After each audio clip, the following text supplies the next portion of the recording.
Welcome to the historic Radio City Music Hall and our 2009 NFL Draft Special. Hi, everybody. I'm Boomer Esiason. And you know, the world's largest indoor theater is home to the Rockettes and, of course, the Christmas Spectacular. But this weekend, it becomes home to the NFL Draft, where dreams will be met and hearts are surely to be broken as we get ready for another opening to another great show. Welcome to Radio City Music Hall here in New York City with the first selection in the NFL Draft. Aikman, Manning, Smith, Williams, Russell, Jacob Long. Stafford, touchdown. That's what it does best. Touchdown, Crabtree. Give me Michael Crabtree. Oh, mama. What a player. The NFL Draft is now open.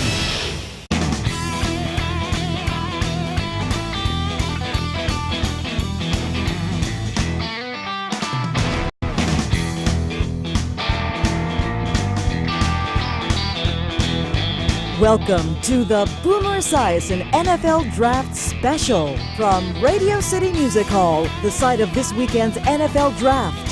Here's Boomer.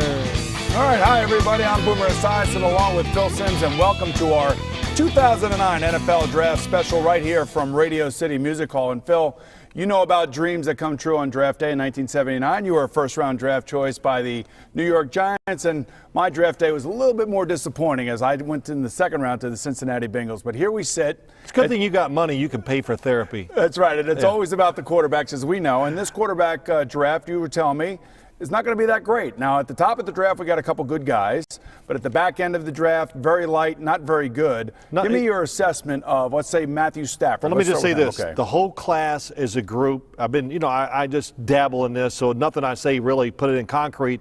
But overall, it's the worst group of quarterbacks I've ever watched coming into pro football. The worst. Right. It's unbelievable. After you get past a certain few, there's nothing left. But if you start out like with Matthew Stafford, right. Played at Georgia, basically started for 3 years, so that's all good. I think he's changed his body since he's become a starting quarterback, which you want. You want to make sure if you're going to have the first pick in the draft that you got a guy that's conscientious and a hard worker, and he has a tremendous right arm. That's the good. And last year there was a debate about Matthew Ryan and whether or not he should have went first overall to the Atlanta Falcons. Now, you said on this show last year, definitely pick him first. He's worth the money.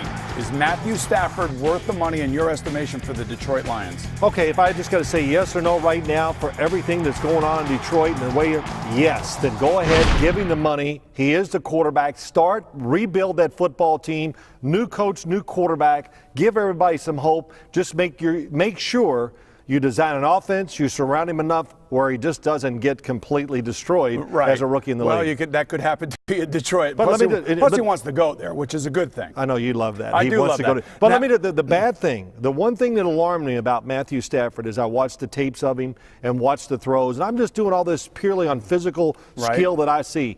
He threw a lot of footballs that really wobbled. And, if you want to be an accurate thrower in the NFL, and you played the conditions, the footballs, you got to spin it, you got to throw spirals, and those are always the best quarterbacks in the league. So that bothered me. Didn't understand why I saw so many wobbly passes. I will say there's a brother tandem in the NFL, Manning brothers. They don't throw a lot of spirals either, but that's a whole nother story for another day. All right, how about Mark Sanchez out of USC? Now, when he left, Pete Carroll was upset. His own dad was upset. You should stay in another year. You'd be clearly the number one pick overall next year. But he is just absolutely skyrocketing up the draft boards on almost every team in the NFL. Well, I went out and saw him in person about a month ago, I guess. Time goes quick. And you know me, I'm a hater. You are a hater. You're looking for all the nicks. I wanted to see I was going to tear this kid up. And they knew it. And I came, I said, look, I want you to know as I watched him work out, I'm going to talk about it. Now I know why Pete Carroll was so upset. His whole offense is coming back, and this guy was absolutely terrific in the workout that I saw. And apparently everybody else that's seen him, he's been terrific too.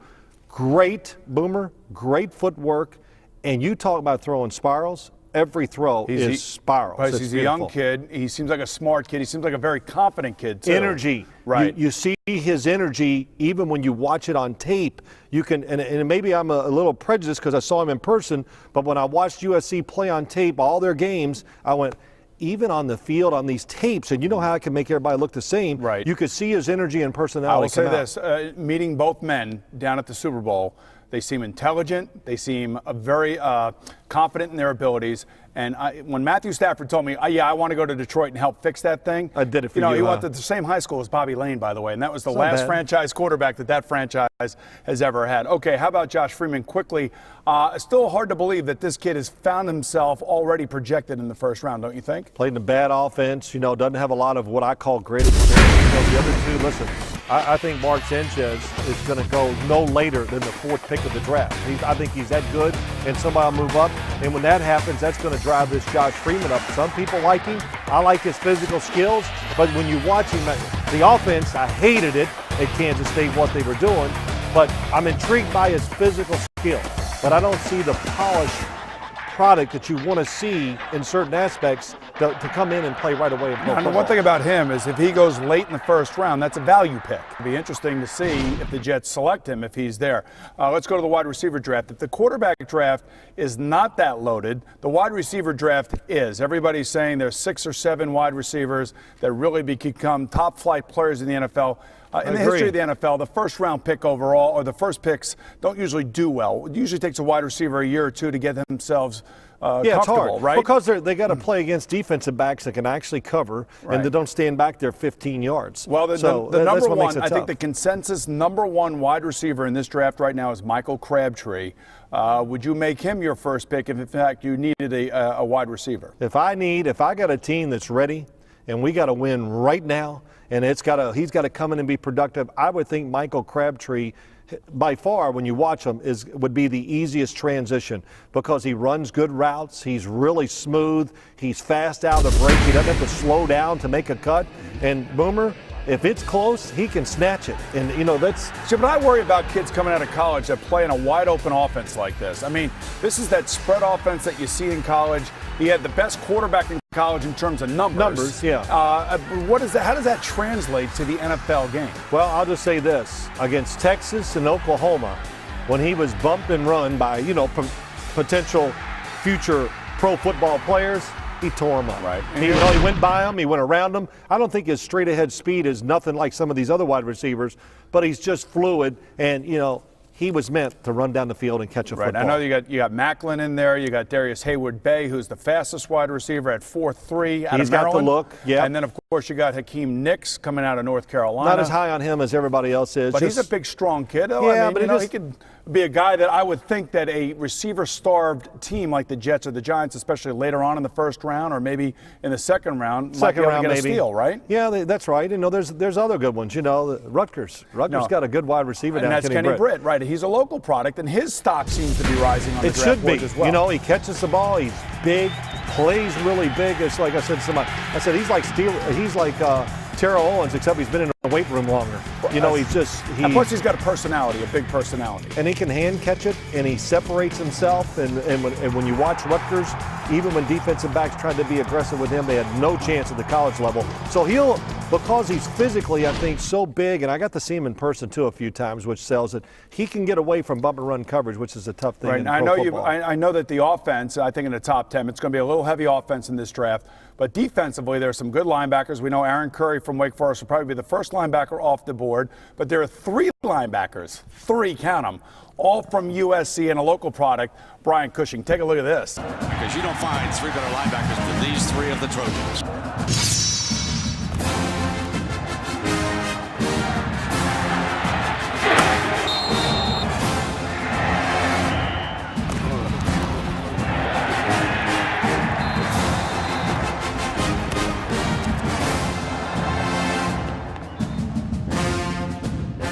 All right, 3 linebackers from USC. Let's start with the local product, Brian Cushing.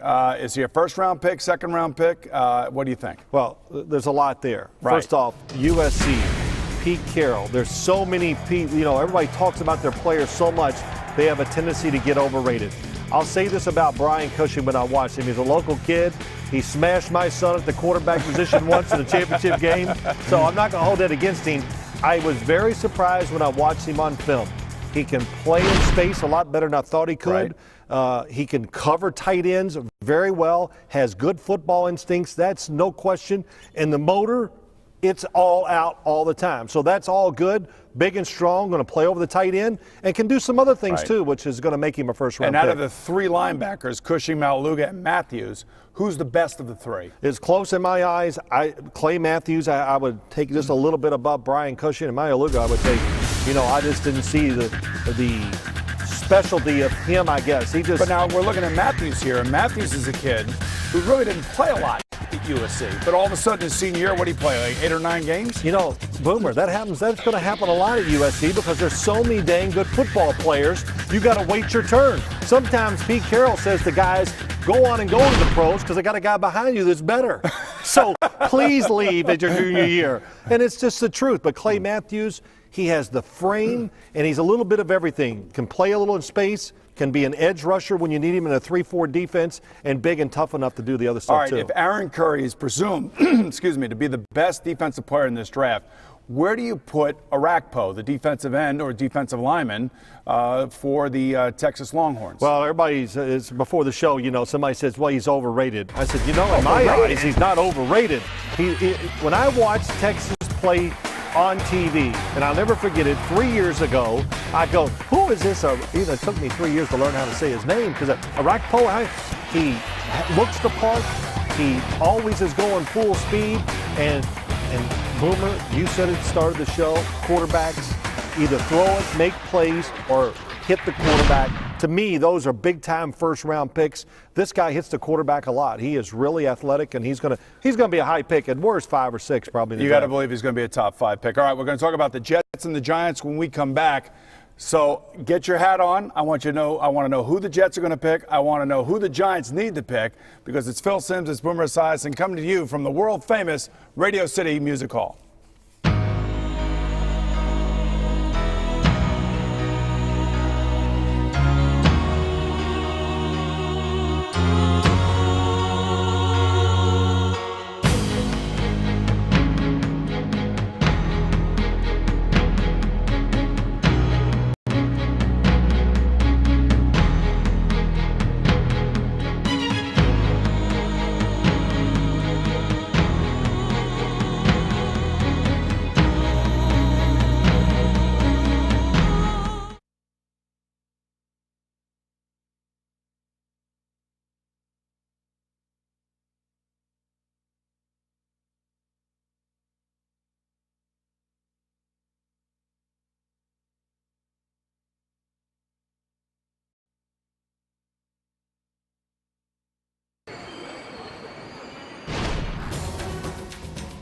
It's on.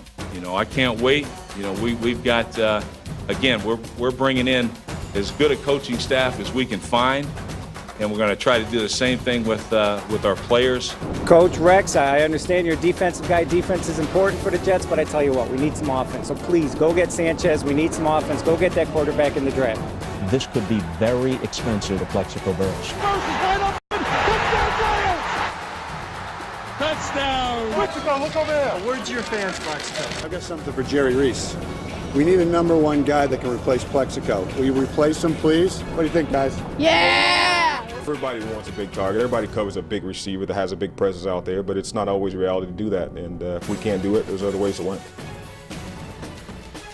All right, welcome back, everybody, to our 2009 NFL Draft Special. Jerry Reese, he's a beauty. All the fans want this guy, they want that guy. They got all the answers. And they're not sure where Sanchez played, but let's go get him. But I think the great thing is Rex Ryan, though. How about him? He's just an absolute great personality, I think, for the New York Jets. I loved it. He's going to be great for the Jets. He's good already. And how about when they had their first little mini camp or OTA, whatever you call it, he had to get the team together and say, guys, let's have more fun. Loosen up. And I mean this, you and I were talking off camera before, I said now the Jets are going to have an identity. And I really believe it. They have a chance now to stamp their franchise, which they have not done in a long, long time. All right, let's start with the Jets then before we get to the Giants. How about their quarterback situation? So much has been written about Kellen Clemens and Brett Ratliff. Are these the guys? Were they in the the deal for Cutler? I mean, give me your sense of whether or not you think that Kellen Clemens can lead this team to the playoffs. Well, they probably were in a deal for Cutler. It just wasn't going to work out for a lot of reasons. Why would the Denver Broncos want to trade him to the AFC as somebody they might have to play? So you don't want to do that. And, you know, I'll just say this. I look at the Jets. You got Rex Ryan. I think they realize there's, like we heard Jerry Reese say, there's a lot of ways to win. And I'll be surprised if they try to make a move to get a quarterback in the draft. I think they will go into the year to this, and Kellen Clemens will be their quarterback. They draft him in the second round. He's been there. He's had experience. Now it's time to take that experience and that talent and meld it together and make it work on the field. And I think he can do that with a new coaching staff, especially a defensive guy like Rex Ryan. You know, a couple of years ago when he played, it's really hard to determine how good he was because the offensive line wasn't very good. They weren't running the ball very well. But even Rex Ryan said that he saw him up close and personal in that game against the Baltimore Ravens. Said, "Hey, this kid has got some skills." Probably his best game, and I try to read between the lines, which it's hard to do. But I think he was genuinely impressed with Kellen Clemens during their little mini camp. Like, hey, this guy can make some big throws. And again, he was around Chad Pennington all those years. He saw, Brett Favre up person. He knows how to be a pro. It's time. I think he can do it. And I don't know if the Jets. You don't want to put all the focus on the quarterback. Can we get away from that a little? Well, they've refortified their entire defense. You know it, and I know it. They need wide receivers. I mean, you can't feel that going into this season with this group of wide receivers that anybody's worried about covering them. So they need a big-time wide receiver, don't they? They weren't worried last year. I did some Jet games. I never had anybody on the other opposing team said, hey, we're worried about this and that. They never said that. All they kept saying, just don't let Brett Favre do this and that. That's all we ever heard. Right. And the Jets, there's going to be, and we talked about it, there are a lot of good receivers who can be the so-called franchise wide receiver, the number one, whatever you want to say. And the Jets will have, I think there'll be multiple guys there. They can make that pick there later in the first round, maybe even the second round. Let's go to the Giants now. They have 10 picks overall, 5 in the top 100, 29th is their first pick. Unbelievable. I mean, Jerry Reese he's had the Midas touch when it comes to this draft. He's gotten lucky late in rounds. Ahmad Bradshaw, I think of. Kevin Boss, I think of. There are a number of guys that you look at and you say, wow, they've really become pretty good players. And they're free agent pickups, Boomer. I mean, this defense is going to be the best in the league. And I'm not a homer. I'm just not that way about the Giants. Not at all. But in my eyes, the Giants are the best team on paper now. And when that season starts and we're going to get all the questions, who's your Super Bowl favorite? The Giants. Now, do you think the Giants are going to make a trade for Braylon Edwards or Anquan Bolden? I believe they will make the trade for Braylon Edwards. I think it's going to happen. Yeah, I do. Anytime you read all this stuff in the paper, you go, well, there's no way it's going to happen. But I actually believe this one will. And it just makes too much sense. The Giants have too many draft picks. It's unbelievable to say, isn't it? They have too many draft picks. And what they do, the way they like to run the ball, and the way they design their pass game, it almost says you've got to have that wide receiver, because that's how they built their passing game around the running game. They did it with Burris and Braylon Edwards. I don't know if he's Plexico Burris, but he's close to it in terms of size and strength. And he is. And we saw him on a Monday night against the Giants last year just absolutely tear them up. The year he came out in the draft, I thought he was the best player in the draft. And you think that Eric Mangini is going to trade Braylon Edwards after trading Kellen Winslow? I do. You do? I do. Eric Mangini, I just see the way he builds his team.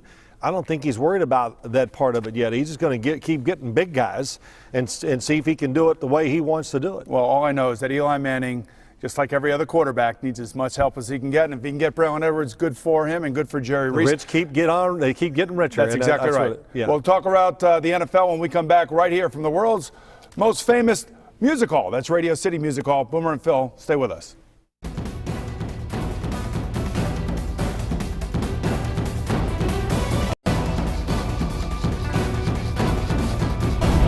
Very excited to be here. This is an opportunity for me to this story will kind of write itself. I don't really have a whole lot to say. I'd like to thank the Caskin family, Jerry, Coach Smith, for getting me here, and the rest of the Bears organization. I couldn't be more excited. I don't know that we're going to be hearing a lot more about Donovan McNabb going somewhere else next year.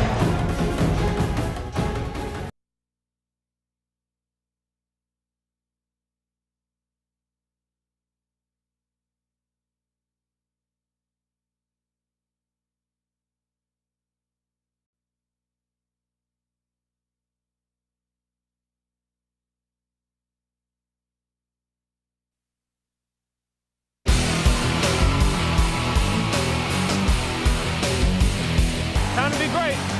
Who dare? I'm daring to be great right now. Then gets the snap. He scrambles around. Throws to the back of the end zone, and it is Santonio with a touchdown. Santonio home. Unbelievable. Incredible. And the Pittsburgh Steelers become the first franchise in history to win 6 Super Bowls. You know, man, it was unbelievable. The Super Bowl between the Cardinals and the Steelers finally added up to what was a great Super Bowl, much like last year between the Giants and the Patriots as well. Let's go around the NFL with Phil Simms a little bit. Jay Cutler, you know, who would have thought that one of the franchise quarterbacks of this era would have been traded before the draft? Good move, bad move, first from the Bears' perspective. Good for the Bears. Now the Bears can't use the alibi, which I think they secretly have. We don't have the quarterback.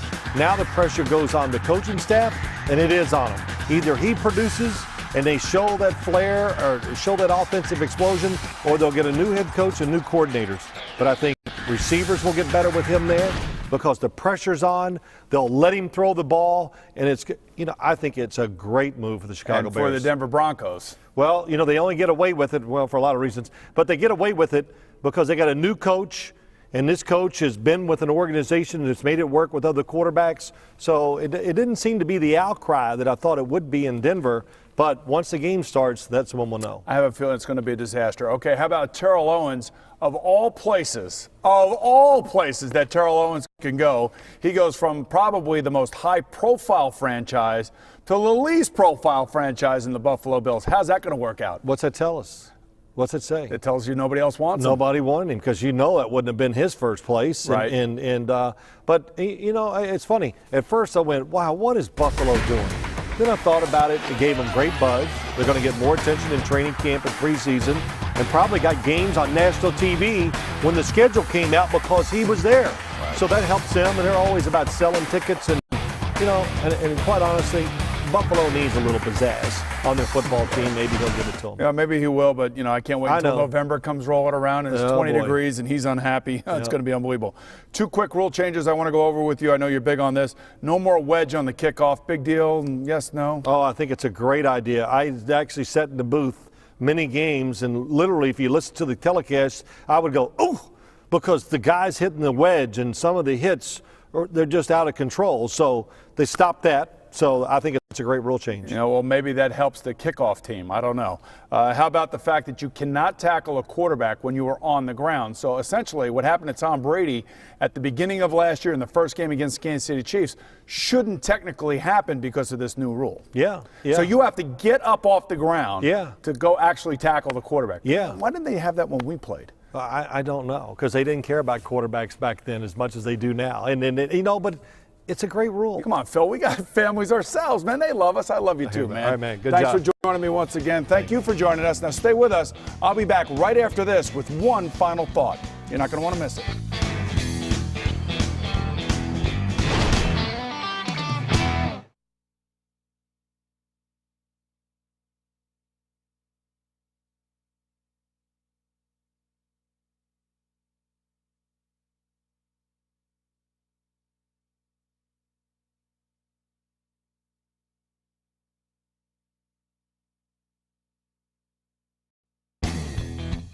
Welcome back to the Boomer Esiason NFL Draft Special. Once again, here's Boomer. All right, welcome back, everyone, and thanks for staying with us. All right, both of our local franchises, the Giants and Jets, invested some serious cash to beef up their defensive rosters during the free agency market. And as a result, I would be shocked that Big Blue and Gang Green did not go heavy on offense this weekend. Now, both need wide receivers, and both could use another running back or two. Now, if I'm Jerry Reese of the Giants, I'm looking to get Eli Manning another weapon. Now, ideally, it would be an established wide receiver like Braylon Edwards. But in any event, it has to be a real playmaker. But even if they go with a rookie at wide receiver, they should be good enough to contend for another Super Bowl run because of their defense and because of Eli Manning. And now, if I'm Mike Tannenbaum of the Jets, my first priority would be to try to trade up for quarterback Mark Sanchez of USC. Now, could he or Josh Freeman of Kansas State be that much further behind Kellen Clemens or Brett Ratliff? But maybe new head coach Rex Ryan feels that the inexperienced incumbents can manage the games, as they say, and he'll try to win close ones with defense and special teams. Now, in that case, look for the Jets to take wide receiver Darius Haywood-Bay if he's available. Now, in my book, he is the complete package. He's tall, he's fast, he's got great hands, he's good looking, and of course, he's a Maryland Terrapin. All right, that wraps up our NFL Draft Special, and thanks to my very special guest, Phil Simms. And we'll be back with our regular weekly show starting April 29th. And until then, enjoy the draft, and as always, enjoy the games.